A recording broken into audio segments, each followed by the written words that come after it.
Welcome, ladies and gentlemen, to the City of Farmers Branch regular City Council meeting. It is January 5th, 2021. The time is 6:01 p.m. Just want to wish everyone a Happy New Year. Just as we brought up earlier in the meeting, Councilmember Ratana is here digitally via Zoom, but we also have Councilmember Norwood, who is not feeling well, so he is home at sick, which is why he's not here today. But let's begin with our normal invocation and Pledge of Allegiance, which will be led by Councilmember Lynn. Please rise. Let us pray. Heavenly Father, we thank you for this day and for allowing us to come together as a community this evening. Give us strength as we work to serve all of our community and be prudent in our decision making. Be ever mindful of those who serve us on a daily basis, our police and firefighters, and keep them safe. May our efforts to serve you be an example to others that we are working not for ourselves, but for a greater good. In your name we ask your blessing. Amen. Amen. Pledge of Allegiance. I pledge allegiance To the flag of the United States of America and to the republic for which it stands, one nation, under God, indivisible, with liberty and justice for all. Honor the Texas flag. I pledge allegiance to thee, Texas, one state, under God, one and indivisible.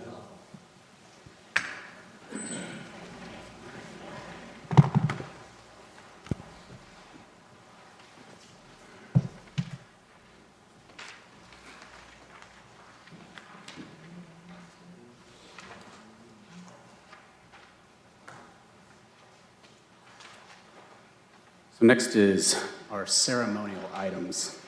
E1 is the presentation from Aquatics International to the Farmers Branch Aquatic Center for 2020 Best of Aquatics Award. So Aquatics International recently recognized the Farmers Branch Aquatic Center with the Best of Aquatics Award in their social media category. With the uncertainty generated by the stay-at-home orders in March, many industries were struggling to find a way of staying connected and engaged with its customers. The Farmers Branch Aquatic Center staff quickly came up with new and creative ways to help bridge this gap. Facebook and Instagram accounts were used to post videos and pictures meaning to educate, connect, foster engagement, and lighten spirits. Regular programs were converted into social media offerings. Ribbit Reading, the popular poolside storytime program, was moved online where it saw a robust audience. Additionally, the popular Easter egg splash program was modified to a virtual event that included an online photo campaign and food drive. The Aquatic Center accepted drive-through canned good donations for MetroCrest services in exchange for plastic eggs filled with candy. More than 200 cans were collected with over 1,000 eggs handed out.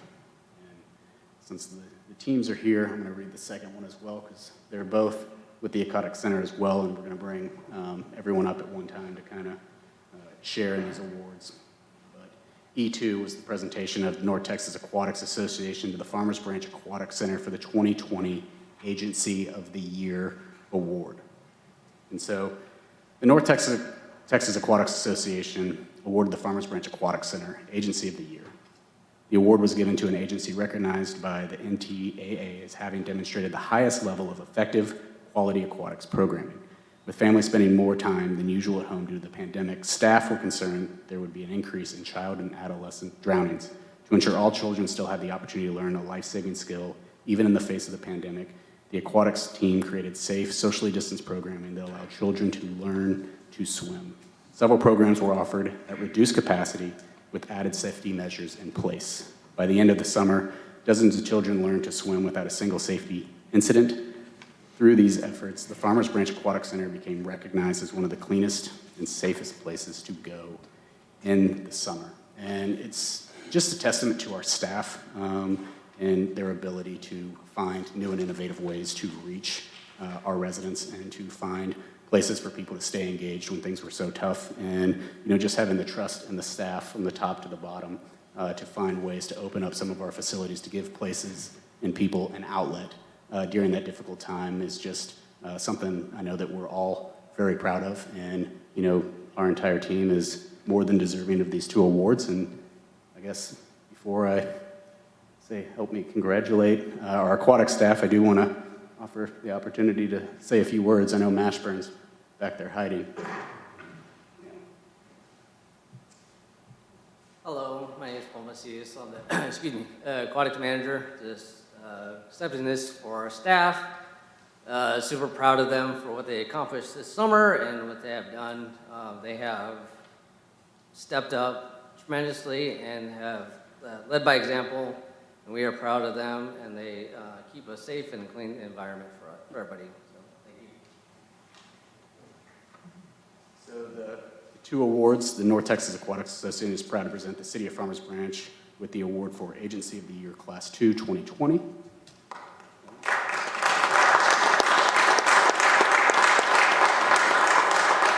And Aquatics International Best of Aquatics Lifeguard Management. Help me in congratulating this wonderful team.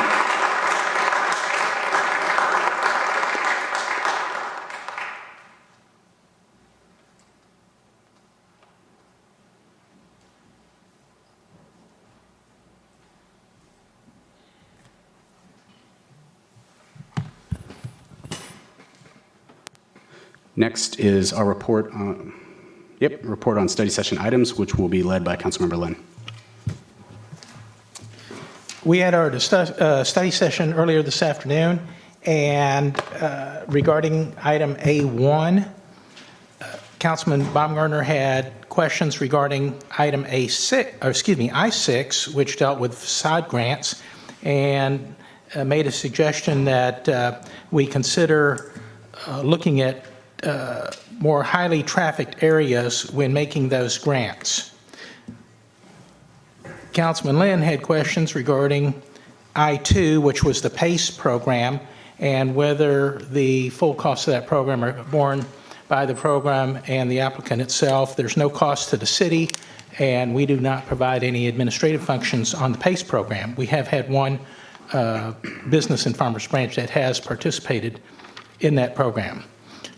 Also had a question regarding item I4, which was the Betterment Task Force, and my recommendation was to have one representative from each council district on that task force. So that was discussed, and we'll be coming back in just a little bit. Councilman Driscoll had a question regarding I9, the graffiti ordinance, and so our new code enforcement manager, Mr. Bonanno, spoke to the number of complaints that seem to be growing in the city regarding graffiti and the need for city ordinance to be standardized to state language. So that is why we're taking issue or taking steps on that this evening. Item A2, we received a report from the North Texas Emergency Communications Center, basically 911, and it was interesting to note that the call statistics to 911, they fielded 367,000 calls from the city, 4 cities that they serve last year, and about 12,000 of those were calls from Farmers Branch residents. Fire comprised 4,296 calls, and PD comprised 1,788 calls. Those are priority calls. The cost, Mr. Goswick, who is the director of NTEC, went on to tell the cost for operating NTEC over time for the city of Farmers Branch has been reduced from $1.9 million in 2020 to $1.2 million in 2021. And that cost is based on a 3-year rolling average and adjusted every January.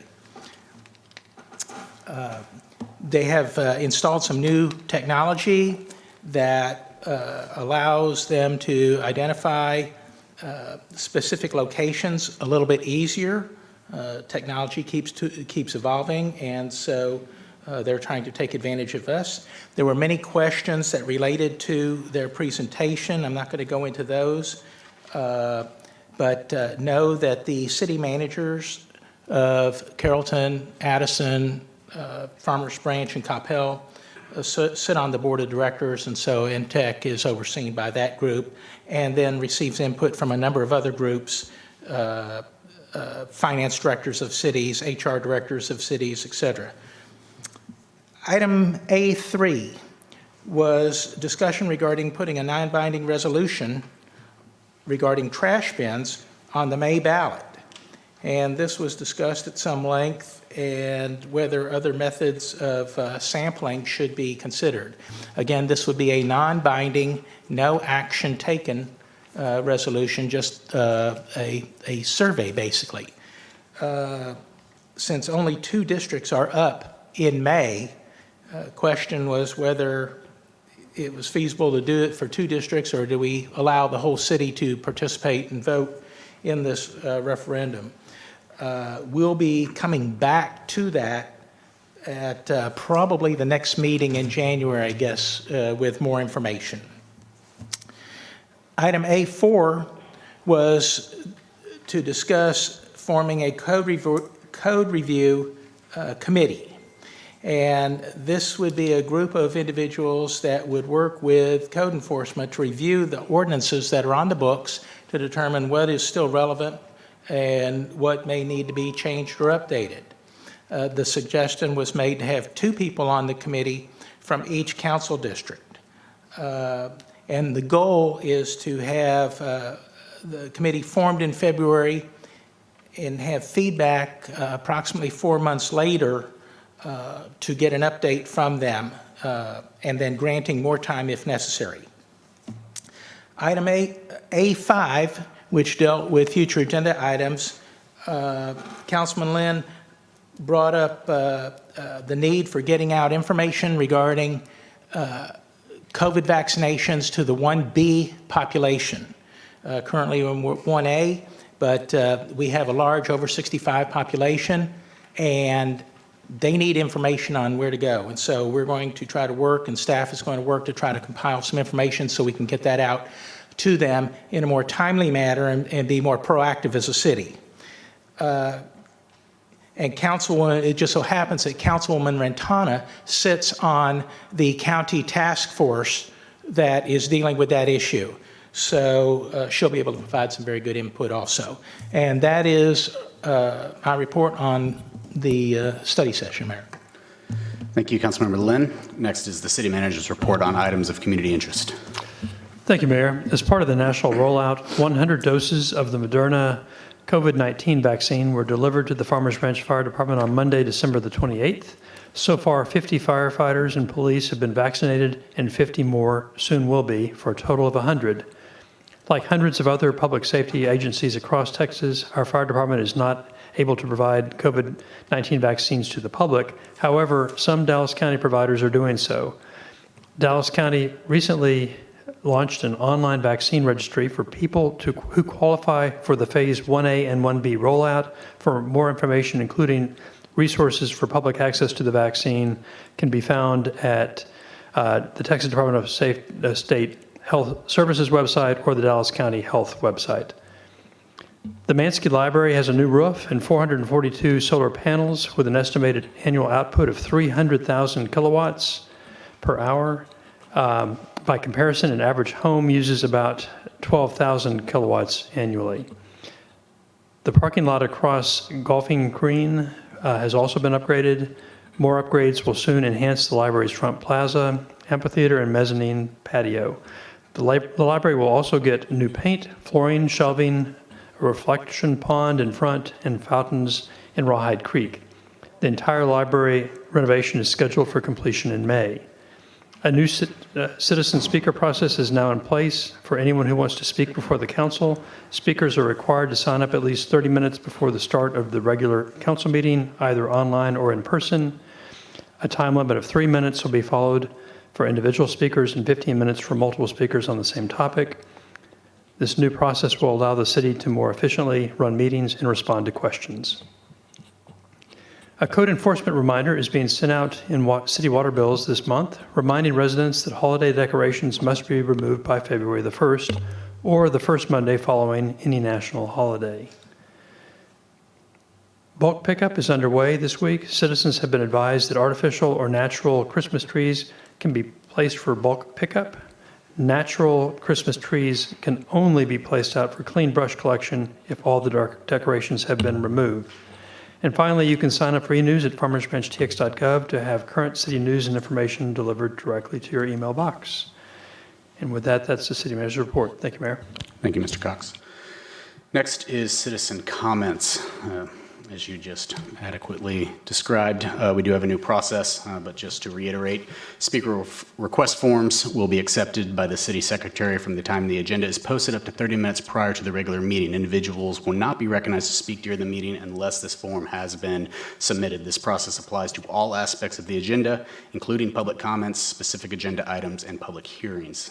There's always a 3-minute time limit for each citizen to speak, with a reasonable limitation on speakers or topic or item, with a maximum of 15 total minutes on that same topic. Anyone wishing to speak shall be courteous and cordial. No disparaging or inflammatory remarks directed at any member of City Council or staff will be allowed. For citizen comments tonight, the only individual we have signed up to speak right now is Aaron Carter.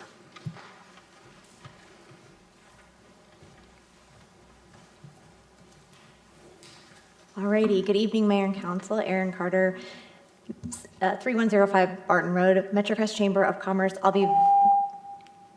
Thank you. Oh, I'm just joking. I was like, what? I'm usually so much faster than that. Yeah, okay. Well played, you guys. Off to a good start of the new year. We're off and running. Thank you, Mayor. That was funny and well played. Happy New Year. Or it could have been Amy, or it could have been Charles, let's be honest. Yeah, okay. So with that being said, I'll be a little briefer than that. But we're about to start our 87th legislative session in partnership with our legislators as they head down to Austin. They'll be leaving us and starting the session on January 12th. And so we are excited to send them off with our friend on the screen, Deputy Mayor Pro Tem Crystal Ratana, who serves on our Public Policy Committee, but also will be serving as the moderator for that event on this Thursday, the 7th at 8 a.m.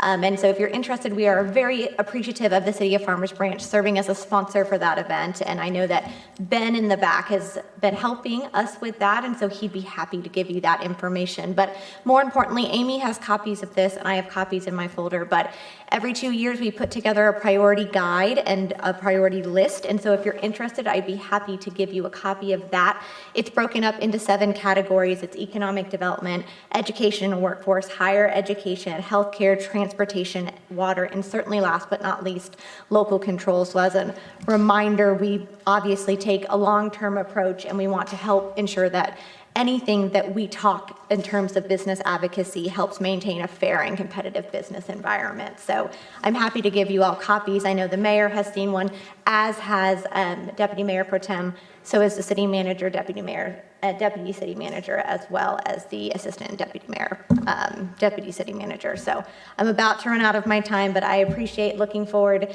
to what is in store for 2021, as well as our 87th legislative session. So if I can help you in any way with the business community, please let me know. Have a great start to your new year. Thank you very much.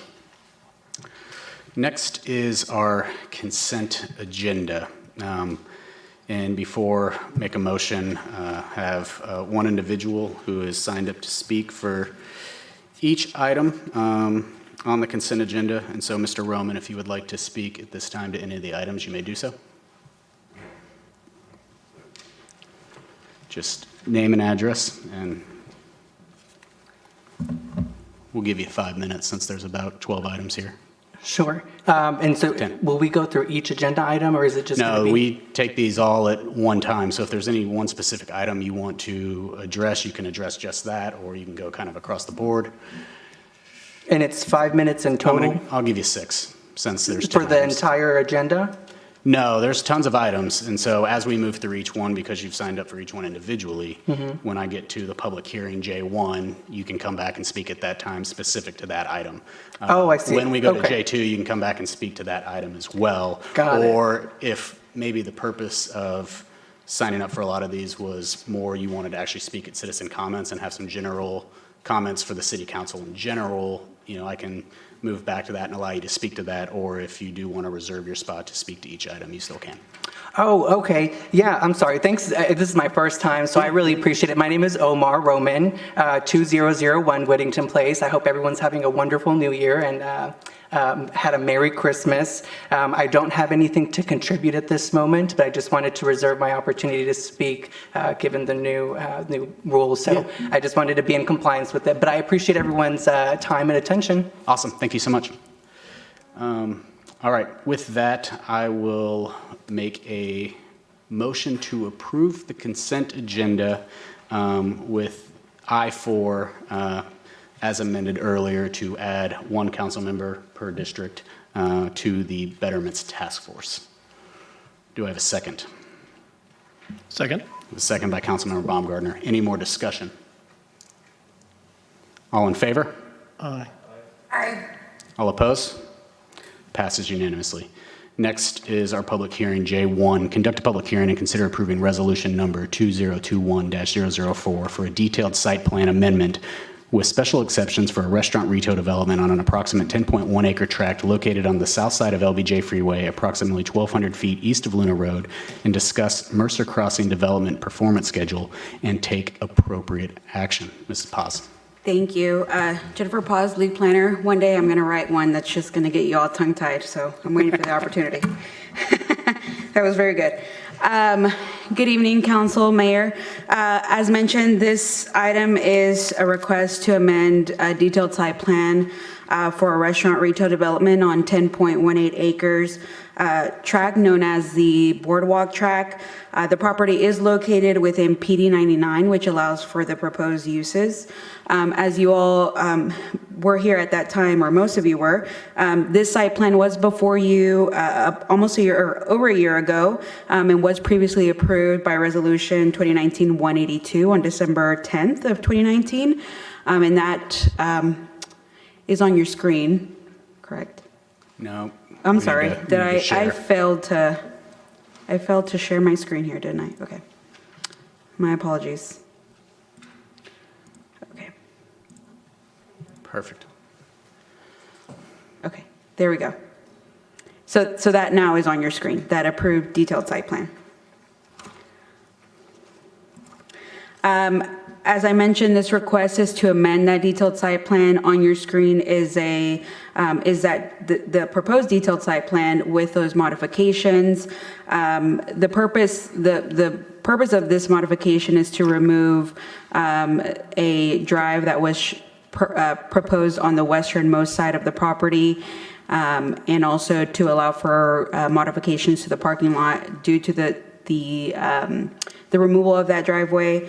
And on the right is a summary of those modifications. The developer is now proposing to do a phase development in 2 phases. The first phase will be the construction of buildings 3, 4, and 5 that are towards the east of the site and all of the site improvements. And phase 2 is the portion that's outlined in red, which is the construction of buildings 1 and 2. So as you can see, there are 5 retail restaurant buildings on the site with a total of 65,878 square feet of building area, including outdoor patios. 75% of the building square footage will be dedicated to restaurant, and the remainder will be retail, which is in compliant with PD 88 standards that were amended, and also the development agreement that was also executed with the developer. As I mentioned, the parking area was modified with this proposed detailed site plan, and now shows an open space area that I should note the applicant has indicated that in the future they do plan potentially to build building 6. At that time, they'll bring back a detailed site plan for review through staff and also for approval through the Planning and Zoning Commission and City Council. The building elevations are remaining generally the same as far as buildings 1 through 4. The only one that will be modified is for building 5 due to the decrease of the building by 362 square feet. I will, if you, in the recommendation from the Planning and Zoning Commission, you'll note that there's a condition associated with this, with their recommendation, and that's for signage. That condition was also part of the previous approval with the previous resolution, and that's for a sign plan to be submitted before a CO is issued for the first building. PD 99 actually requires a comprehensive sign plan to be submitted, but just due to allow for the development of this to commence, that condition was placed on the approval. So that condition will also need to be considered at this time. There were 4 special exceptions that were previously approved. Those are also carrying over with this request. There is one new special exception request, and that's associated to required parking. The applicant is requesting a reduction of 2 parking spaces. The development is required 395 parking spaces, and the proposed site plan is only showing 393. Staff does see this recommendation or this exception as appropriate given the marginal percentage reduction of the overall parking. I should also mention that this open space that's currently shown, as I mentioned, will potentially be a building 6 in the future with when the developer brings that back with a site plan amendment. We'll have to evaluate parking at that time. PD 99 does allow for a parking study to be submitted, and that is an avenue that they could take if there is an additional lack of parking at that time. The Planning and Zoning Commission did consider this request at their meeting on December 14th and recommended approval of the site plan special exceptions, and also conditioned the approval with a sign plan being submitted prior to CO of the first building. With that, I'll open it up for questions, and the applicant is here as well. Okay. Councilmember Ratana, do you have any questions for Ms. Paz? No, not at this time, thank you. Okay. Any other council members have any questions at this time? Councilmember Lund? Mike? So, Jennifer, I'm just curious if at some point in the future the property owner wishes to put back the entrance on the west side and make it a little bit more, I guess, fluid or accessible, is that something that would be available to them? Yes, if they wanted to add a new curb cut that's not currently shown, yes, they could amend the site plan in order to add that driveway. That's also, they would also have to get approval through TxDOT, given that the frontage road is TxDOT's jurisdiction. Right. Okay, thanks. Councilmember Baumgartner? Yeah, just as a follow-up to that, I assume that if they did move on the west side, it would consume some parking spaces. Yes, Right. given their current layout, it would. And I'm assuming that's the reason they took it out, was so they could reach this bare minimum total. No, well, my understanding from the applicant, and they may be better at answering this question, it was more due to the proximity to the creek and having to make improvements to the bridge in order to construct that driveway. Okay. The space that's open, right, that's for future development. When you look at that space and the size of that, if they were to put restaurants on it, a restaurant on that or some other retail facility, realistically, there's not any space for parking, is there? Depending on how it laid out and the size of the building and what type of facility they're proposing, then you're correct, there may not be sufficient space to add additional parking. So what we've discussed with the applicant as an option moving forward, and something that we kind of explored during this process, is a parking study. The ordinance allows the applicant to provide a parking study done by a professional, which they've already currently drafted and done some of that work. And it allows them to look at the occupants and their parking demands, and how those uses are operating, what their peak parking demands are, in order to evaluate what's the real need of parking on the site based on the tenants and how those tenants are operating. So we've explored that option. At this time, because it's only 2 parking spaces that they're needing, they're seeking that special exception. But at the time a new building is constructed and they need additional reduction in parking, then they could explore the parking study. One thing I should point out is, if you recall, the comprehensive zoning ordinance, the parking ordinance was amended, and in comparing what the new parking requirements are for the comprehensive zoning ordinance, so not in a planned development district, this development would only be required, I believe it's 144 parking spaces. So they're over exceeding the parking that would otherwise be required if they were located in another part of town or in a different zoning district that was in the comprehensive zoning ordinance. So just to put that into perspective.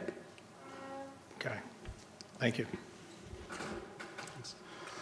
All right, thank you very much. I know the applicant is here, and you can come forward, Mr. Beatty. Thank you.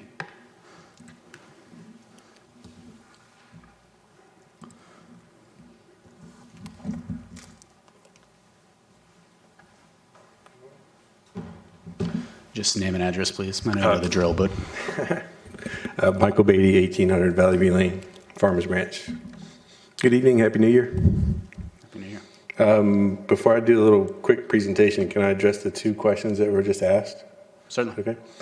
The west entrance had to be removed because of a structural conflict with the bridge, and then a line of sight coming over. That bridge is actually crowned, and you have a 45 mile per hour decel requirement to get over into the site. So we didn't move it to save parking. We wanted it. It increases the circulation and it helps the site significantly, but we just couldn't make it work with TxDOT and the bridge. Okay. And then secondly, the future pad that's shown as open space. Where's the mouse? Sorry. Thank you. Yeah, sorry. That's set up for a Hold on 1 second. That way we can get you in the microphone.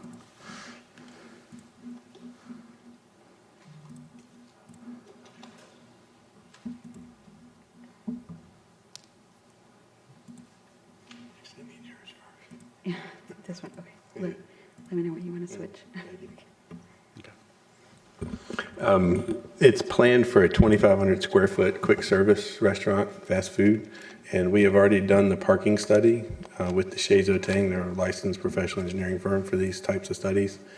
We can't move forward with that until we have the actual tenant in hand. We're required to submit building elevations. That's why it will be a future submittal, because we're not fully signed up yet with that tenant, but we've thought through the parking, thought through the access, the drive-through lane, and that's the configuration that you see tonight.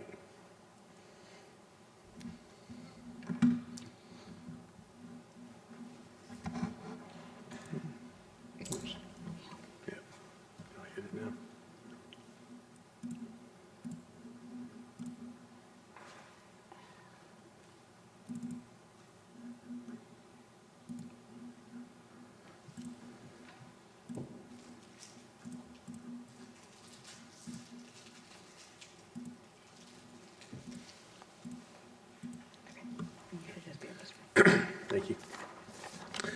Briefly, I just wanted to go back through the overall development and then where we stand on the development agreement and our performance standards. I had a feeling that might come up tonight, and I wanted to address those quickly.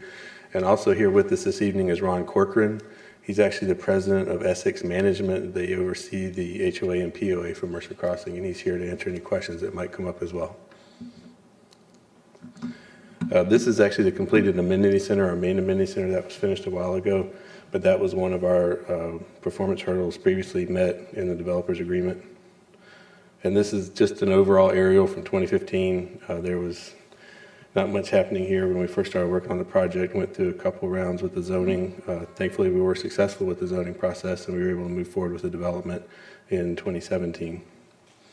And this is last year's aerial. It's a little bit out of date, but it shows almost full completion for the residential, almost full completion for the multifamily, and then the boardwalk is still a little out of date down here for the grading. And then we had 3 performance hurdles that were due by December 31st, 2020. Lake dredging, that is complete. It sat dry for the month after we finished it. And I'm waiting on the final report from our surveyor. They had 14 people out on quarantine for COVID. I'm hoping to get that by the end of the week, but it was certified before we let the lake fill back up. Lake fountains, we've had those on hand since second week of December. There wasn't enough water in the lake until the most recent rain, and they'll be installed tomorrow. We've got about, lake elevation is 423, so I have about 4 feet of water out there. And then finally, the sidewalk along the amphitheater site in Whittington, that was completed several weeks ago as well. And then March 31st, 2021 is our next defined date hurdle, and that's to finish the shell building for the 100,000 square foot office building. That's on track. This is the lake earlier this afternoon. Sorry it took so long, but it is really pretty now. And this is a completed sidewalk along Whittington, office building north elevation, and then office building south elevation. Currently, we have 12% pre-leased, half of the first floor. And then our next steps would be to get the building permits for the first 3 buildings on the actual boardwalk, which will be building 5, 4, and 3 on the detailed site plan. We have these waiting in Ms. Summers' office. We went through that in the fall. And then we'll be submitting our interior finish-out plans for building 5, which will contain Primos and Safarico. These are both concepts that Merced owns. Oops, sorry. And this is a detailed site plan before you tonight. This is building 5. That'll have the 2 restaurants, 4 and 3, which will be completed shells. And then building elevations. These haven't changed. And then a 3D rendering just to help understand, again, building 5, 4, and 3. Close up of building 4, and then the walkway down to the water. The amphitheater is a multi-step process. When we first started working on the plans, we knew we were in PD 88, which was the previous zoning for Mercer Crossing. We got pretty far down the road on those plans, and then staff informed us that because of an overlap with the developer's agreement, we actually had to build it to PD 99 architectural standards. So we went back, fixed that up, and then we resubmitted. We're on the 5th submittal for the detailed site plan and 3rd submittal for the actual building permit. We've been able to run those concurrently. So once detailed site plan is approved, I'll be able to go next door, pull the building permit, and get started. Oops. Golly. There. These are just cross sections and renderings of the actual amphitheater. This will be phase 1 of that site, and then phase 2 is the future office building that we've talked about, the 40,000 square feet, and we're also working through the FAA process up here for a helipad. And that's it. Here to answer any questions. All right. Thank you very much for your presentation. Councilmember Rotana. Thank you so much, and I appreciate the updates to the development agreement. I know there's been a lot of questions recently from the community on those. This may be a question for staff. Do you all have any other updates related to the agreement or anything else related to the timeline that maybe you'd be able to share with us outside of already been shared by the developer?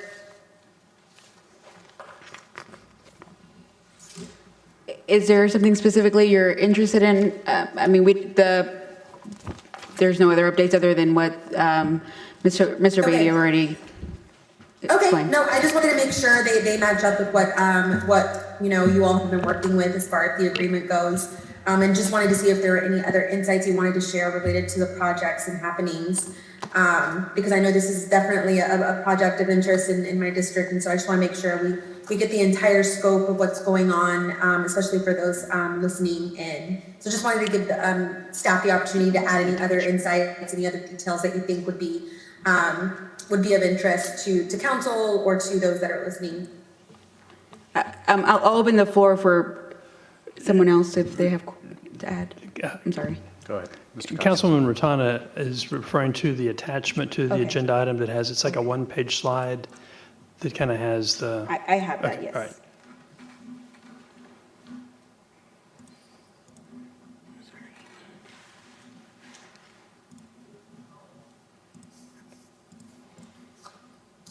So in the packet, I did include this development agreement deadline chart that was created.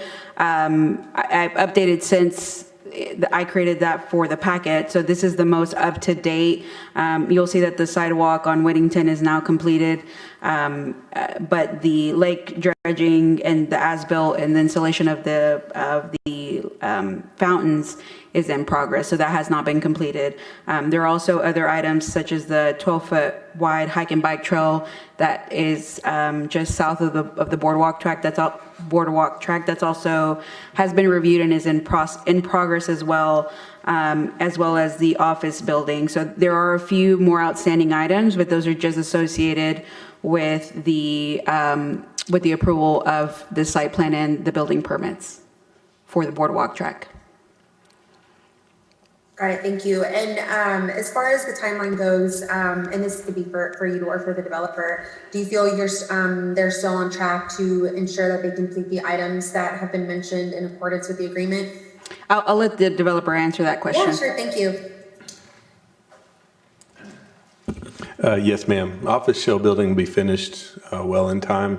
And also, I don't know if there's an overhead camera, but we're planning a groundbreaking for the 3 restaurant buildings on January 21st. I want to invite everybody listening, everybody here. I've got some flyers, but with COVID, I'm going to put them in the corner and maybe spray them with Lysol before you pick one up. But yes, ma'am, we are on track. Thank you. Got it, thank you so much. That is all for now, Mayor. Okay, thank you. Councilmember Baumgartner. Yes. This is a question for staff, right? There were, I think, 3 items that were under plan review. And I believe our initial commitment was that we were going to turn those around quickly. Are we struggling? Did we just receive those for plan review? Or are we on pace to keep up our end of the agreement and turning those around? So I apologize. I actually didn't include that part of the portion in the slide, but that is part of your packet. And generally speaking, what I included in the packet is just from applications that are being made in the planning department. And we are staying on top of the deadlines that we have set out, that were set out in the development agreement, which is staff having a 15-day review and the developer or applicant having a 5-day turnaround. So generally speaking, that has been, we are meeting those deadlines. Great. And that is outlined in that spreadsheet. And just based on the experience of the city and the staff, you're comfortable that we're on track to meet all of these, all of the deadlines? So right now, what we currently have in our department is an amendment to PD 88 for the amphitheater site, and also a site or a specific use permit for the amphitheater development itself. What I'm projecting is that will be before the Planning and Zoning Commission, hopefully by the end of January, and therefore being in front of council by February. I don't have the exact dates, but that's currently the expectation that I'm projecting. Okay. I'll let Tina add any other comments. Tina Fergens, Planning Director. What I was going to add to what Jennifer commented, so the second page of the attachment that speaks to the plan review, I know she commented that those are related to the plans that are submitted to the Planning Department. So keep in mind, the performance obligations in terms of plan review were specific to the building permit plan set that are submitted to building inspections. However, we have upheld in the Planning Department, and I've encouraged with all of our development teams that we stick to the 15 and 5 review period schedule. So even though we got further clarification from the attorney, even though technically it's only related to what's submitted through building inspections for their building permit plans, we've ensured on our end that we're upholding the intent of having those plans reviewed. So anytime the plans come in, we have 15 days to turn those comments around to the applicant and send those out. And I think we've done a good job of upholding our end of the intent on that. And then the developer has 5 days to resubmit. And for the most part, they've been able to hit majority of the resubmittals. There might have been a couple where they're 1 or 2 days late, but overall, we've been able to keep that process moving forward. Yes, and we're confident that they're at a pace with all of these individual projects to meet the deadline. We've been keeping things moving forward. So generally, yes, I would say so. On the site plan, I'll be honest with you, the amphitheater site has been a little more challenging navigating through the zoning. Unfortunately, for whatever reason, that site was not included in PD 99 when we started first going down this path with the development being established. So we've hit a few hiccups along the way, but between the two of us, we've worked through those and gotten on the correct path of moving forward. Unfortunately, it technically needs a rezoning because of how the zoning was structured within the PD 88 zoning district. Then you add the layer of complexity of the site also having to comply with PD 99 requirements, which is a different zoning district, but that's a contractual obligation that was negotiated when we did the first amendment to the development agreement. So we've added that layer in there. They do need technically specific use permit for the amphitheater, and so we're working with them on that. We're anticipating having the zoning requests and the SUP tracking at the same Planning and Zoning Commission and City Council. So we've tried to keep those tracking on the same agenda so they do not lose any time on that front. And then keep in mind on the boardwalk track, once the detailed site plan is approved, and then it's my understanding, I know you were still awaiting approvals from TxDOT and TRA. But once you get those, then we're able to notify them that the building permit plans would be ready, or the building permit would be ready to be picked up. The 1 year of completion on those improvements starts 3 days from that notification. So I know that's one of the next performance requirements that they have, is that those 3 buildings on the boardwalk track have to be completed within a year's time from when the building permit is issued. So the other caveat was within 5 permit, or it starts on the 5th permit plan review. Those plans are only on their 3rd set of reviews, so that portion has not kicked in. So right now, I would like to think that that they will have the obligation of 1 year from when the building permit is issued. Correct. Did you have something else to add? Or did I get that correct? Okay. So does that help address your question? Thank you. Okay. Councilmember Lennon, anything? I appreciate the update. I think everybody's worked really hard to get to the point where we're at, and making sure that we're staying on the time schedule that has been agreed to by all parties here. I did have just one comment, maybe you can address it, Tina, and that is, if there are instances where we're waiting on approvals from other entities such as TxDOT or other than the City of Farmers Branch, and they run long, is there accommodation for that? You want to go ahead? Mr. Bentley was kind enough to grace us with an early grading release, so I'll have equipment, if not tomorrow, by the end of the week, and then we'll be grading the whole site, the west 10 acres. And then I've asked for a wet utilities release while we're waiting on TxDOT. We're finished with TRA. I'm supposed to get their final piece of paper back, I might even have it in my email now. So we were able to overcome that with the help of Mr. Bentley. And also I wanted to thank staff, or commend staff, because from what I understand, we were the first projects to go through the new software system. And we were getting emails at like midnight, and I know Miss Summers is Sunday afternoon, and she's loading me up with all these different comments. So again, thank you for the cooperation with staff. They've been amazing for this process. So as long as you bring that up, is the system working better now where comments are attached to the uploaded drawings? We're not having any interface problems? As with any new software rollout, there's always challenges, and EnerGov is no different. So, but what we have done is if the applicant has ran into challenges on getting comments submitted through the system, at least I can speak from the planning department, we've had them email us directly, and we've helped them with uploading the drawings on the backside and making sure that they get those comments. So I think we had one challenge in building inspections with a set of comments maybe not being pushed through.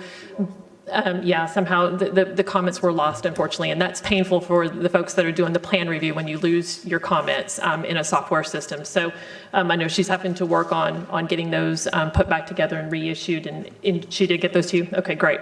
So it sounds like those comments have been returned, but we've tried to be cooperative through this process. With any applicant, we would do so. If they're having challenges getting the comments out of the software system, then we'll help them on if there's anything we can do on the back end to get everything loaded properly. So, and I know we've had several phone conversations with even their consultant team, hand-holding them through, helping them navigate the software. Because again, when you're the first ones in on submitting plans on a new software system rollout, there's going to be challenges, unfortunately. So moving forward and working with the other developers that are doing projects in our city, are you providing them some type of instructions or manual or whatnot on the proper steps and procedures for uploading? Oh, absolutely. We've got training information out on our website, handouts, things of that nature, because we knew that they would need that information when we rolled this out. So we did provide that. All right, thank you. Councilmember Driscoll. Yes, thank you, first of all, Mr. Beatty, for the update. I'm glad to see we're hitting some of the deadlines and some of the hurdles. I had a question. I think you said the office building, you have 12% pre-leased. I know you can't go into details, but is that one tenant? Is that a couple of, pardon? Microphone, please. Thank you. It's 3 tenants, half of the first floor. Okay, and well, given the COVID right now and its impact on the economy, I know a lot of people are companies are rethinking their needs for office space, et cetera. Are you getting many inquiries on the office property?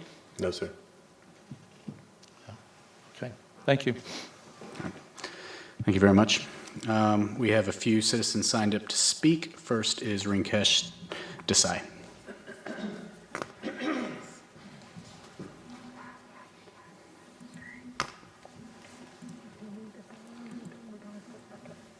Just name and address, please.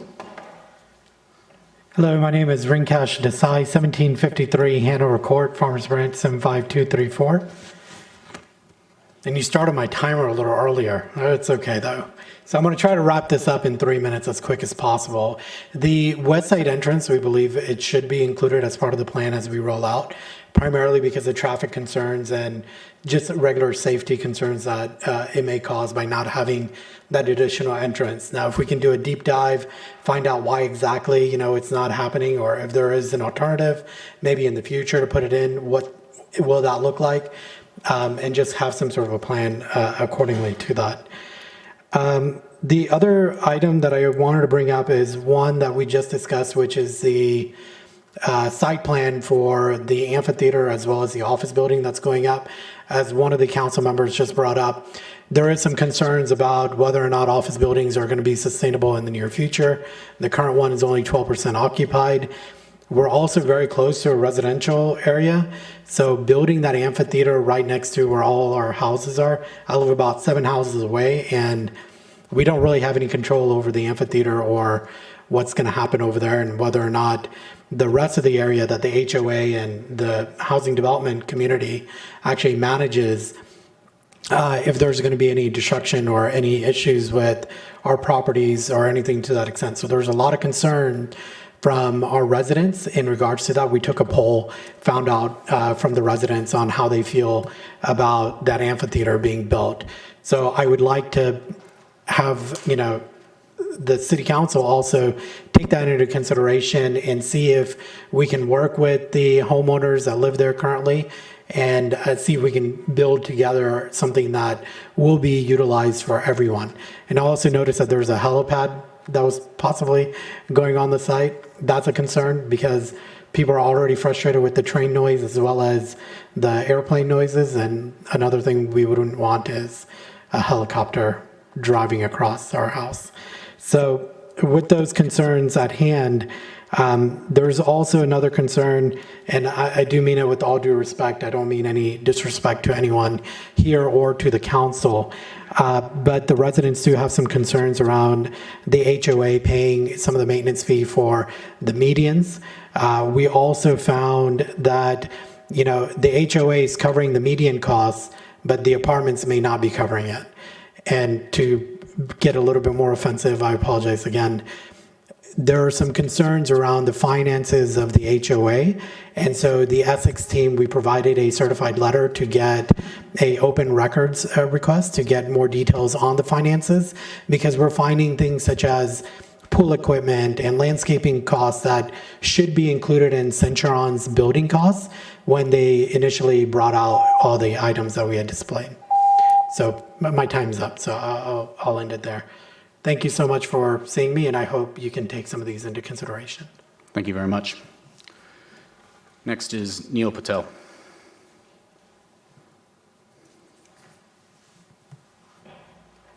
Okay. Sai Kiran Dodledi.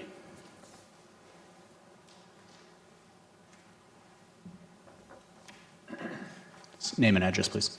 My name is Sai. I'm from 1555 Windermere Way, Farmers Branch, 75234.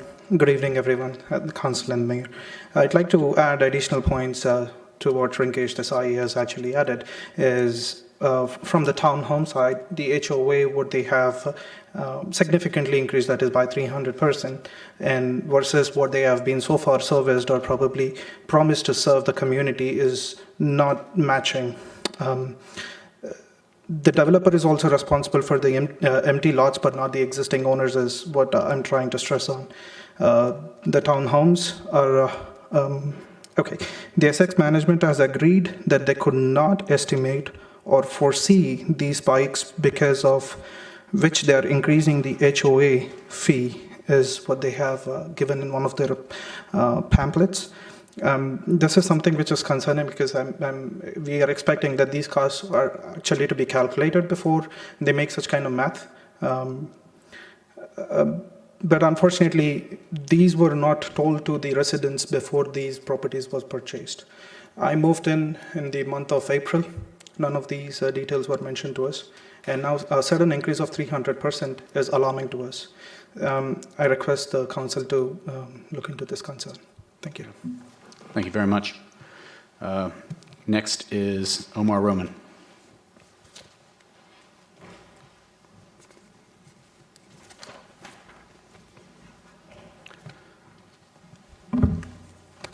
Hello again. One of the questions that I sort of, Omar Roman, 2001 Whittington Place. One of the questions that I sort of have is, I live in the apartment community that's right in the area where all of this construction is going to happen. And I think the previous individuals who have spoken brought up some interesting points about the noise and having more involvement in the area.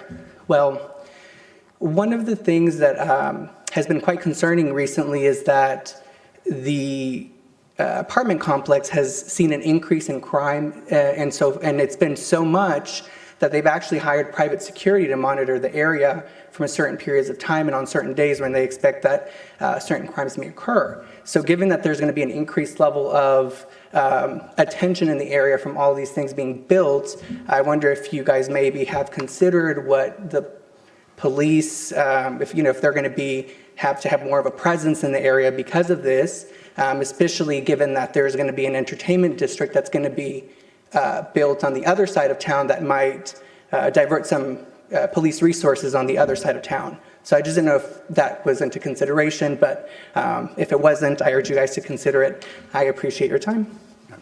Thank you very much. Mr. Cox, go ahead.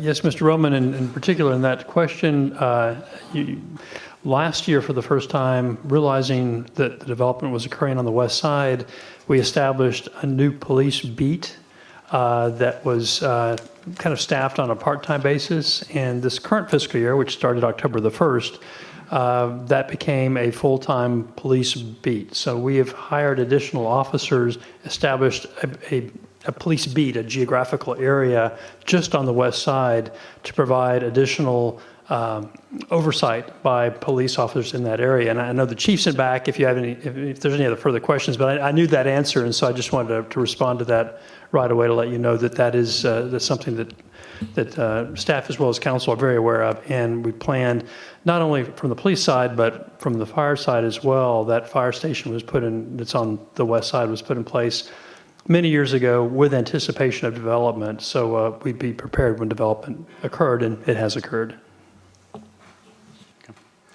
All right. We'll go back through council members to have any additional comments. I'll start with Councilmember Rotana.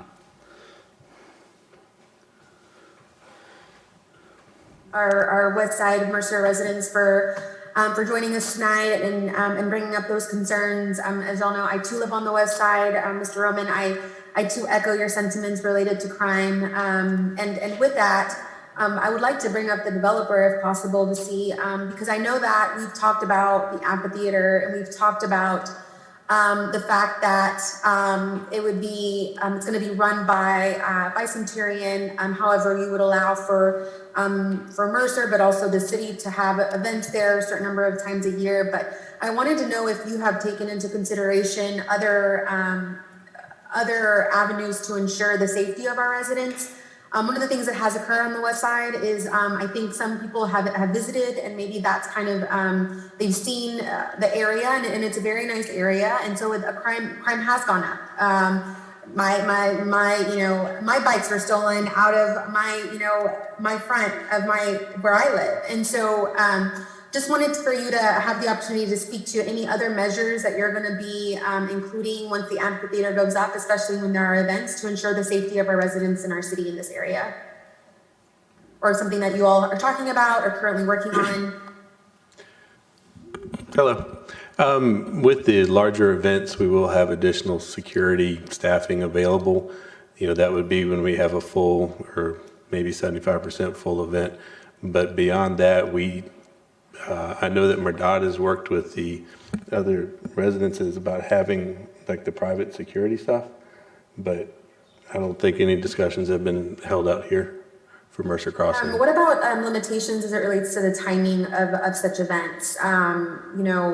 Just making sure that usually like our parks close at a certain time. So obviously this is a private area, but at the same time it does affect public spaces. And so I don't know if you all would be instituting any time limitations when it comes to your events to, again, ensure there isn't noise outside of certain hours and ensure that people leave the venue in adequate time frames. Is that something that you all are considering or thinking about as well?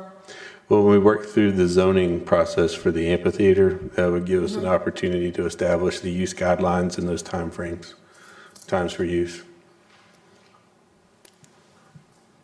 Thank you. And I understand, and since I have you up here, I know some of the other concerns were related to the HOA and the increase in 300% in the fees. And so I know that they have requested, had an open records request for the finances. And I know that several members of your group sit on the board until it's 75, until we meet that 75% threshold. Is that something that you all are going to be issuing to them and providing more insights? I know there was a recent meeting, but there weren't a lot of details that were given during that meeting as it relates to the finances, which I feel like are pretty substantial to go from to go up 300%. And so definitely want to make sure that they have the opportunity to look through those since they are the ones paying for those. Is that something that you'll be providing the residents? Well, I have Mr. Ron Corcoran here. He's actually president of Essex. They run the HOA, so I'll defer to him for those questions. Thank you. Thank you so much, sir. Name and address, please. Hello. My name is Ron Corcoran. I'm the president of Essex Association Management. Our office is 1512 Crescent Drive in Carrollton. And to answer your question, yes, a number of homeowners have done a records request, and we're accommodating all of the records requests from all of the homeowners. And by the way, the assessments are not going up 200%, they're going up 125%, and that's allowed per the CC&Rs. But I wanted to read a statement here, if possible. First of all, the budget that we're working on for 2021, we had a meeting in early November at the Amenity Center. We had more than a dozen homeowners there where we presented the budget. One of the gentlemen that's here today was at that meeting and saw what the budget was going to go from and to on that date, and we received no questions after that from anyone until the budget was passed by the board of directors. On November the 2nd, there was a meeting of the homeowners to discuss the 2021 budget. The budget was discussed in detail with those present, including the assessment increase and special assessment plan. Not one owner complained or questioned the budget afterward. There were no calls or inquiries. On December the 18th, a board meeting was held, and the assessment increase and special assessment was approved by the board of directors. The general maintenance assessment increased from $500 to $1,125 annually for both single-family and attached and detached homes.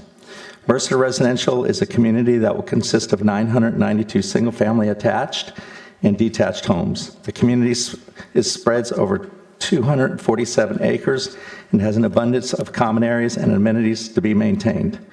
The assessments are based on the budget for a number of reasons, including COVID, and the fact that some amenities were in process. It has been more recent expenses for maintaining has increased, and this is the reason for a significant increase in 2021. The expenses for the HOA are anticipated to be $1 million plus. In 2020, the total budget was $838,896 in expenses.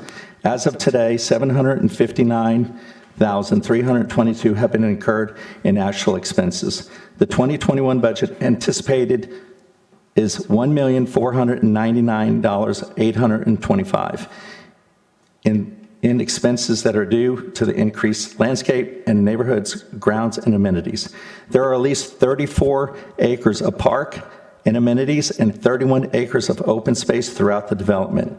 The HOA does not pay for the median maintenance. This is handled by the Master Association, and the assessments for the Master Association did not get increased. And that's our statement.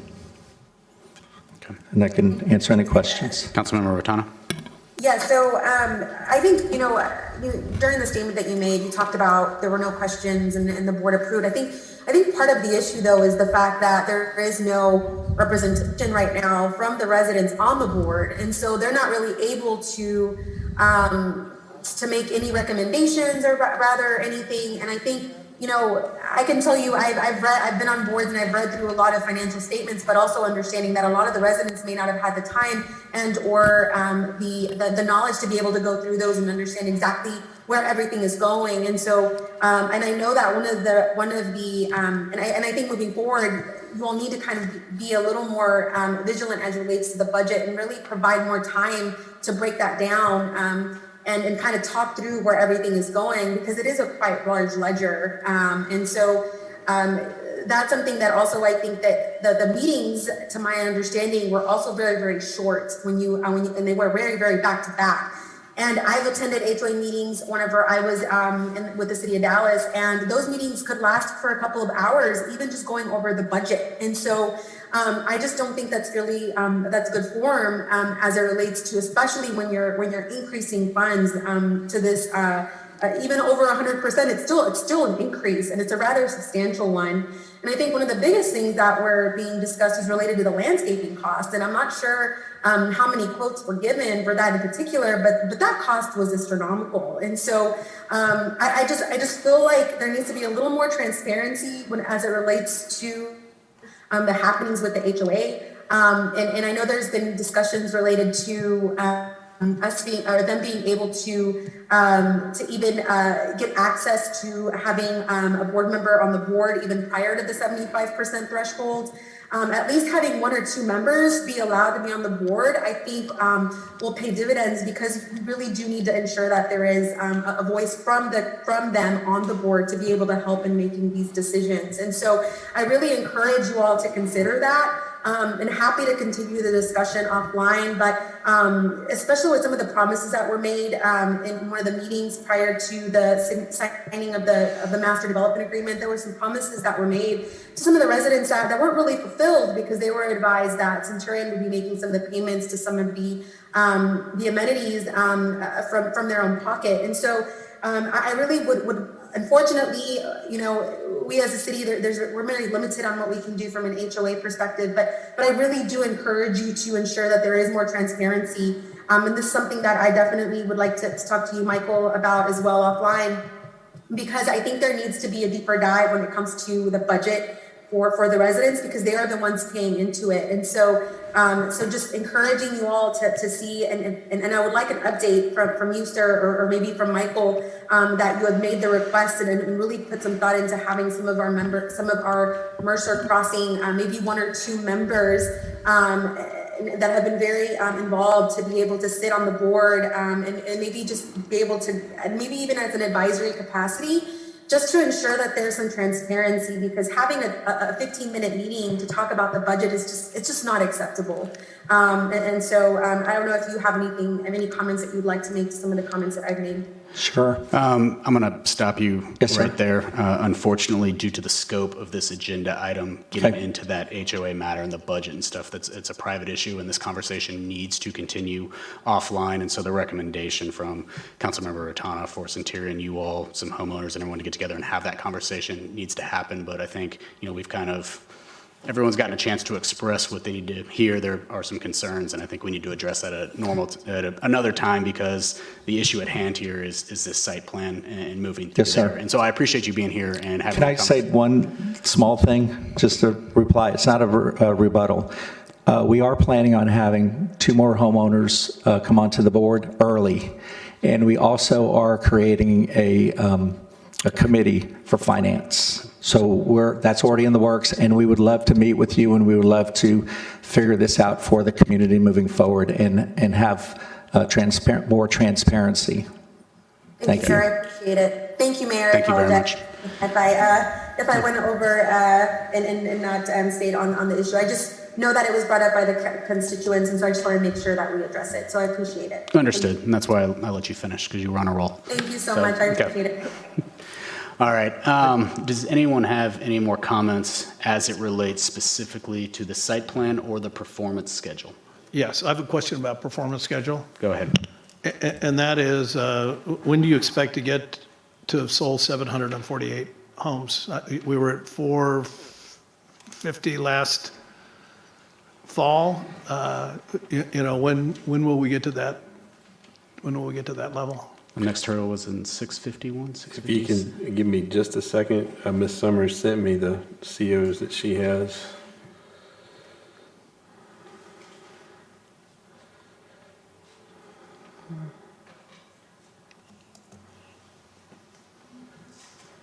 We have 494 permits issued on 12/21 and 400 COs. So it's slowed a little bit. Excuse me? It is slowed a little bit. Okay. All right. Councilmember Lynn? So, Mayor, I would respectfully ask if there's anybody else here that may not have been aware of the rules or the new rule for submitting their desire to speak in advance, that if they have a comment regarding the detailed site plan, I'd like to hear what they have to say now. Say that one more time. If there's anybody here that did not submit in advance to speak on this issue according to the new rules of council, and they wish to speak about the detailed site plan, I'd like to allow them to speak now. I'm going to deny that, but thank you for asking. Rules are rules, and so we need to keep them going forward. Okay. Does anyone have any other comments to this item? Councilmember Ratana? No? I just have a question. Is this something that we should go ahead and move forward, or based on the information we think we might need to collect, is this something? Is there anything you need to collect regarding the new site plan, the layout, the information that would prohibit you or give you kind of reluctance to make a decision tonight? Or I have concern about a single entrance Mhm. and adding a drive-through restaurant, on top of the space. I have a few concerns about parking, with that. And I just think that, and I'm fine moving forward with it. But I just think that, we come up to these points in times and where, we get 3 days to look at it and do it. We collected a lot of additional information about what's happening in the area, some of which is troubling. And I know it's not directly related to this, but, you know, it's all directly related to performance and of the developer. So you know, I'll go with the will of council, but I mean, we have motions at our disposal to, approve, deny, potentially table, or seek amendments. But If I may. you want to answer just- some of his questions? well, just to address the access concern, I'll pull up the site plan here just to, And I'm assuming the fire department signed off on one access point? correct, yes. So our development review committee, which consists of our fire department representative, reviews the plans. I'm sorry, I got to share the screen here. So I just wanted to mention, I didn't cover this, just didn't want to get bogged down in the details, but this tract is, where this particular lot is part of a larger tract, there is a portion to the east that is part of this larger development and is also in PD 99. This boardwalk tract, there is a cross-access easement that will be required.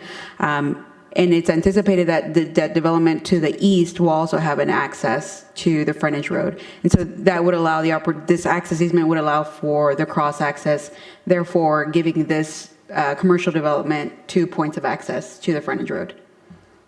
But at this current time, there's only one, and my only concern would be what's the contingency plan that was explained to you all to get approval for one access point to where if there was a wreck right there that blocked off the entire entrance to that place and with an emergency, how else are they going to get in there? So that's something that we did discuss in our development review committee. Our fire department feels comfortable that this is something that they're comfortable with if there is a need to limit access, given that there is a raised median. They would likely not have to close off both points of access. Now, also, I'll point out that at a later point, if there is a need for a second point of access, that's something that can be requested through an amendment. And obviously, with the development to the property to the east, those 2 points of access would be there. Okay. Does the exit, being a one exit only, does it have an exit lane that can help it merge into traffic, or does it go straight into traffic? There is a decel lane to make a right turn in. That's shown here on the frontage road. Okay. And is there ability, or would it be helpful if there was understanding the line of sight coming over the hill, but an entrance-only lane on the west side? Right, that would help move traffic in to the west side of the parking lot as opposed to coming straight into the middle. I'm sorry, I don't understand what the question is. Well, the question is on the west side, the reason given for it was line of sight, people coming onto the road and people coming over the hill. But if there was a right turn lane only to enter, not an exit, just a right turn only, it would create a traffic flow that would come into the west side of the parking lot and might create some more. And I don't know if that's something that was evaluated by the developer's engineer, or also if it's something that TxDOT would allow.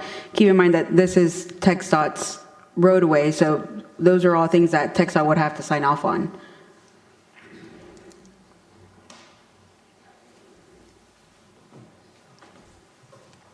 Maybe I can shed some light. The entrance that was further to the west had a major problem with the bridge. It wouldn't have been effective. We couldn't have made that location work. First of all, we need to have a decel lane to get people in, get them off the frontage road, get them into a decel so they can get in and slow down.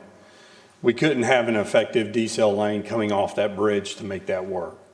So the plan was to go to one and have a little longer decel lane so people can get off the frontage road and get into the development. Now, there is not a acceleration lane coming out.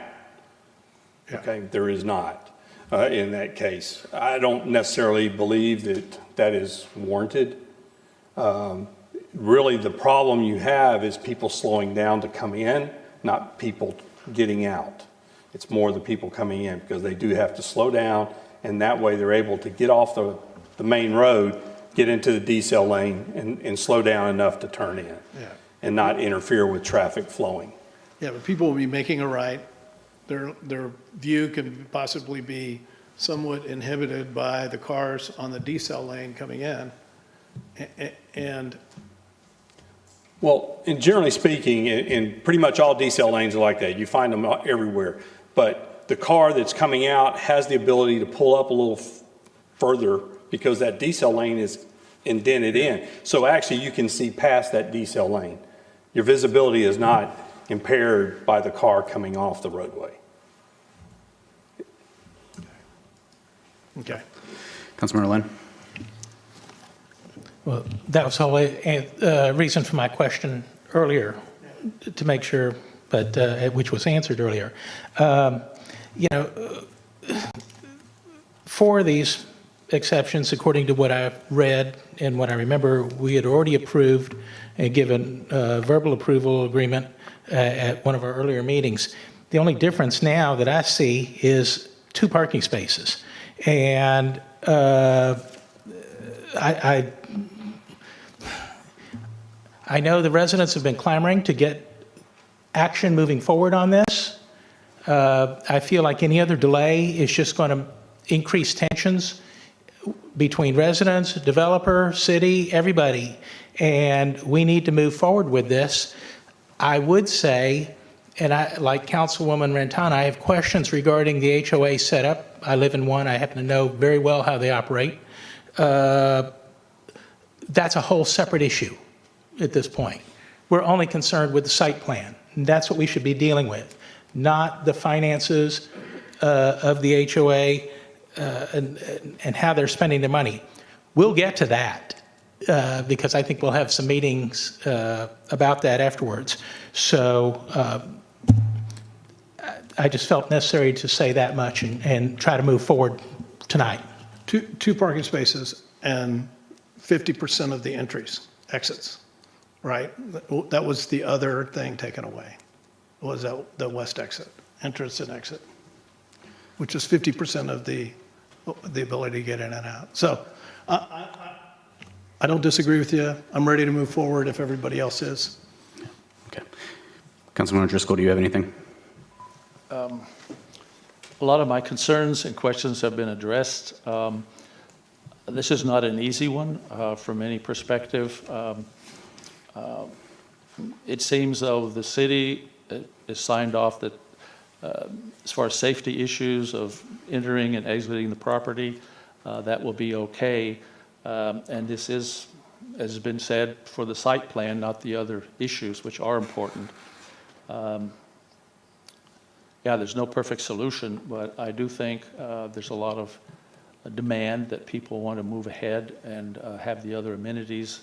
And so, yeah, I guess I would be in favor of it. Okay. Councilmember Rotana, any last comments? No? Okay. Thank you. All right. All right. Well, with that, look for a motion to close the public hearing and take action. Mayor, I move to close public hearing and approve Resolution 2021-004. I have a motion by Councilmember Lynn. Do I have a second? Second? Second by Councilmember Driscoll. Any more discussion? All in favor? Aye. Cristal, you good? Roll call, please. Oh, okay. I'll make a motion to close the public hearing. She asked for a roll call, so I'm assuming it's a no vote, which means I have to undo the whole thing. Okay, Mayor, I move to close public hearing. I'll second that. Any more discussion? All in favor to close the public hearing? Aye. Councilmember Rotana? Sorry. Yep, okay. Passes unanimously. Councilmember Lynn, make your motion again. Mayor, I move to approve Resolution 2021-004. I have a motion by Councilmember Lynn. Second? Second by Councilmember Driscoll. Any more discussion? Going to do a roll call vote. Councilmember Rotana. No. Councilmember Baumgartner. No. Oh, my. Councilmember Lynn. Yes. Councilmember Driscoll. Yes. I vote yes. Motion passes 3-2. Next is J2. Conduct a public hearing and consider adopting ordinance number 3672, amending the comprehensive zoning ordinance, including but not limited to amending Article 2.9, accessory uses and structures as it relates to accessory buildings and placement requirements, and take appropriate action. Ms. Sen. Good evening, Mayor. Let me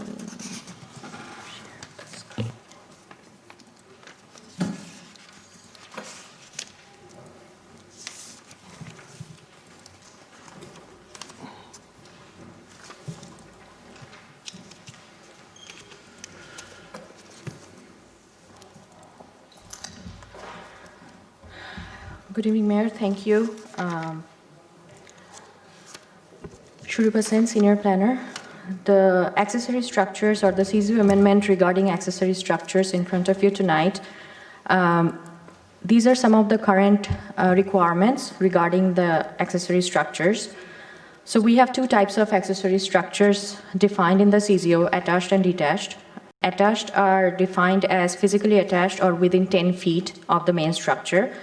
And detached accessory structures are defined as those that are located more than 10 feet from the main structure. This particular amendment is regarding setbacks for these structures. For attached structures, the CZO requires them to have the same setback as the main structure. For detached structures, the ones that are on interior lot, meaning the houses on both sides are residential lots, they're required to have 3-foot side yard setback. However, if the lot is on a corner lot, the detached structure has to have a 10-foot side yard setback unless a more restrictive side yard setback is stipulated on the plat. Recently, the city received 2 variance requests. That's kind of where this amendment originated, and they were both denied. The first one was about an attached accessory structure, namely a pergola, which was required to have a 10-foot rear yard setback. However, the homeowner had already a narrow rear yard, and he desired to have a larger pergola and could not meet the 10-foot rear yard setback. The detached structure in the variance proposal, a separate one, was for a storage shed, and because of a 15-foot side yard setback that was stipulated on plat, this detached structure on a corner lot had to meet a 15-foot side yard setback. Of course, that is not a desirable location. Usually people would prefer to put these storage sheds or small detached structures towards the side of the lot, closer to the fence. It creates maintenance issues for lawn maintenance standpoint and also makes the rear yard less attractive and usable. So the proposed solution that staff is proposing with this amendment is for attached structures which are open on all 3 sides, for example, pergolas or gazebos, allow a 5-foot rear yard setback rather than the 10-foot rear yard setback if they're located next to a golf course or a public open space lot. What that allows is kind of ensures that in future no other structure will be built too close to this attached structure. For detached structures, the proposed solution is to allow the same 3-foot side yard setback even on corner lots if they meet 3 conditions. If the size of the detached structure is less than 200 square feet, if the maximum height of the structure is 10 feet, and also there should be 6-foot tall solid screening around the rear and side of the lot. So with those 2 proposals, the proposed amendment will accommodate homeowners who are unable to meet the required setback requirements for these accessory structures. And this is as a follow-up from City Council direction that we received on November 17th of last year. So that's all I have tonight. If you have any question, I'll be happy to answer. Thank you. Does anyone have it? Councilmember Baumgartner? So the 6-foot fence does not apply for a golf course? No. Okay, just want to make that clear. Okay. Councilmember Rotana, do you have anything? No, sir. Okay. Any other council members? No? Okay. All right. This is a public hearing. I have one person signed up to speak, Mr. Roman. If you would like to speak to this issue, you may do so.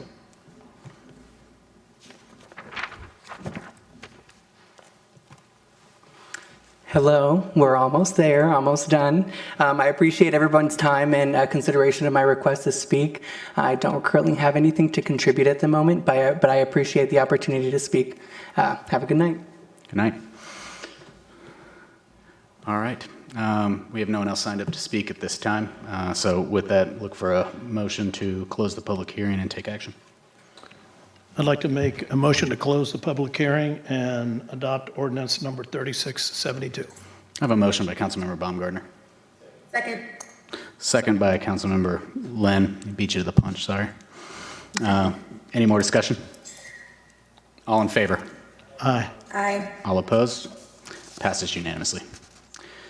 Next is K, our regular agenda items. K1 is consider approving resolution number 2021-001, authorize a contract to Fuquay Inc. for a sanitary sewer main rehabilitation on Myra Lane and Medical Parkway through the local government purchasing cooperative by board and take appropriate action. Mr. Bentley.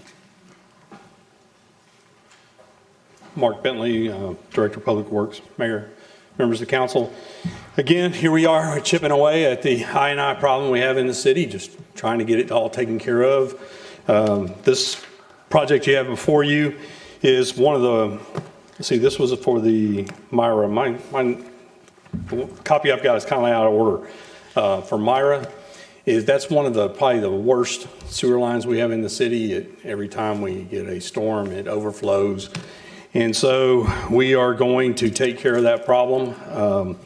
We have looked at it. It's basically going to run down Myra, then it'll run along Medical Parkway and go from almost Templeton to Webb Chapel. So hopefully we'll get this one taken care of. So we're here tonight just to ask for the award to Fuquay to complete the project. Okay. Does anyone have any questions for Mr. Bentley? Okay. We have one person signed up to speak. Mr. Roman, if you'd like to speak to this item, you can, or if you don't want to, you don't have to. Decision is all yours. No, I just wanted to reserve my opportunity to speak given the new rules, so I appreciate your time and consideration of my request to speak. Thank you. You're welcome. Okay. If no one has any more comments for Mr. Bentley or questions, look for a motion. I move to adopt resolution number 2021-001. I have a motion by Councilmember Baumgartner, second by Councilmember Lynn. Any more discussion? All in favor? Aye. Aye. All opposed? Passes unanimously. Mayor? K2, consider approving resolution number 2021-002, awarding a contract to Fuquay Inc. for a sanitary sewer main rehabilitation project along Rawhide Creek through a local government purchasing cooperative by board and take appropriate action. Mr. Bentley. Okay, this is the final phase of Rawhide Creek. You know, we've been working on this the last couple of years. This one will take it all the way from Webb Chapel to Marsh Lane, and that entire trunk main will be rehabilitated. So we're just asking for the award of contract to Fuquay to take care of the job in the amount of $2,152,998. Okay. Does anyone have any questions for Mr. Bentley? No? Okay. We have one person signed up to speak. Mr. Roman, you would like to speak? You may do so. I should have worn my Fitbit today. I'm getting in my steps. Well, no, I don't have anything to contribute, but I just wanted to reserve my right to be able to speak in the event that I had something to say, so I appreciate your consideration of my request. Thank you. Okay. With that, look to take action. Make a motion to approve R 2021-002. I have a motion by Councilmember Driscoll. Second. Second by Councilmember Baumgartner. Any more discussion? All in favor? Aye. Aye. All opposed? Passes unanimously. Next is K3. Consider board and commission appointments and take appropriate action. Mr. Baumgartner, I think you have, well, before we read it, does anyone have any comments from the council at this time regarding this item? Regarding this item, K3. Does anyone have anything to say? Any questions? Any more discussion? Hold on. You do? Or are you going to read the motion? I was going to make a comment. Oh, okay. Go ahead then.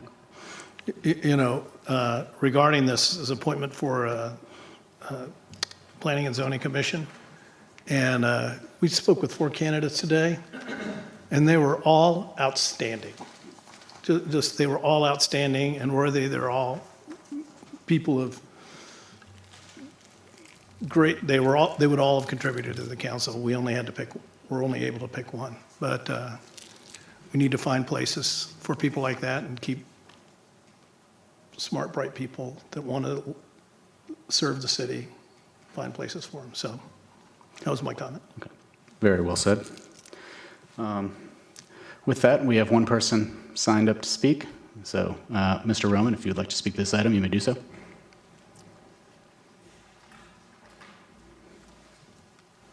Is this the last one? Maybe. It's the last one you've signed up for, so yes. I see. I'm just trying to figure out how many more steps I have to put in today.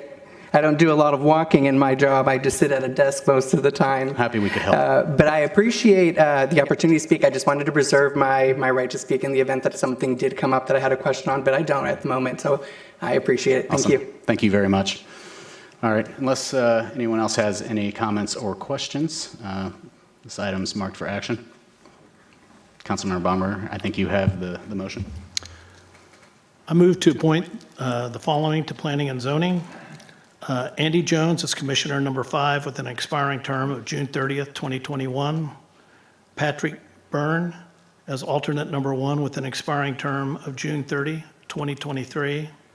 And Amanda Rayleigh as alternate number 2 with an expiring term of June 30, 2022. Okay. I have a motion by Councilmember Baumgartner. Amber, what did I say? Second. Amber Rayleigh. Okay. Motion by Councilmember Baumgartner, a second by Councilmember Rotana. Any more discussion? All in favor? Aye. Aye. All opposed? Motion carries. And next is take any action necessary as a result of the closed executive session. Mr. Driscoll? Yes. I move that the city manager be authorized to negotiate and sign contracts and such other documents that are reasonable and necessary to sell to the Farmers Branch Local Government Corporation for the purpose of resale to Tom Cusick Custom Homes and/or assigns the property described as Lot 8, Block 9, Valwood Park 27th installment, known as 13640 Little Crest, for a purchase and sales price of not less than $110,000, with the resale of said property to be subject to a restriction agreement requiring construction of a single-family residence of not less than 2,500 square feet of air-conditioned space with an assessed value of the property upon completion of construction, inclusive of both land and improvements, to be not less than $475,000. I have a motion by Councilmember Driscoll. I'll second it. Any more discussion? All in favor? Aye. All opposed? Passes unanimously. With no other items to discuss, I will adjourn the meeting at 7:38. Thank you.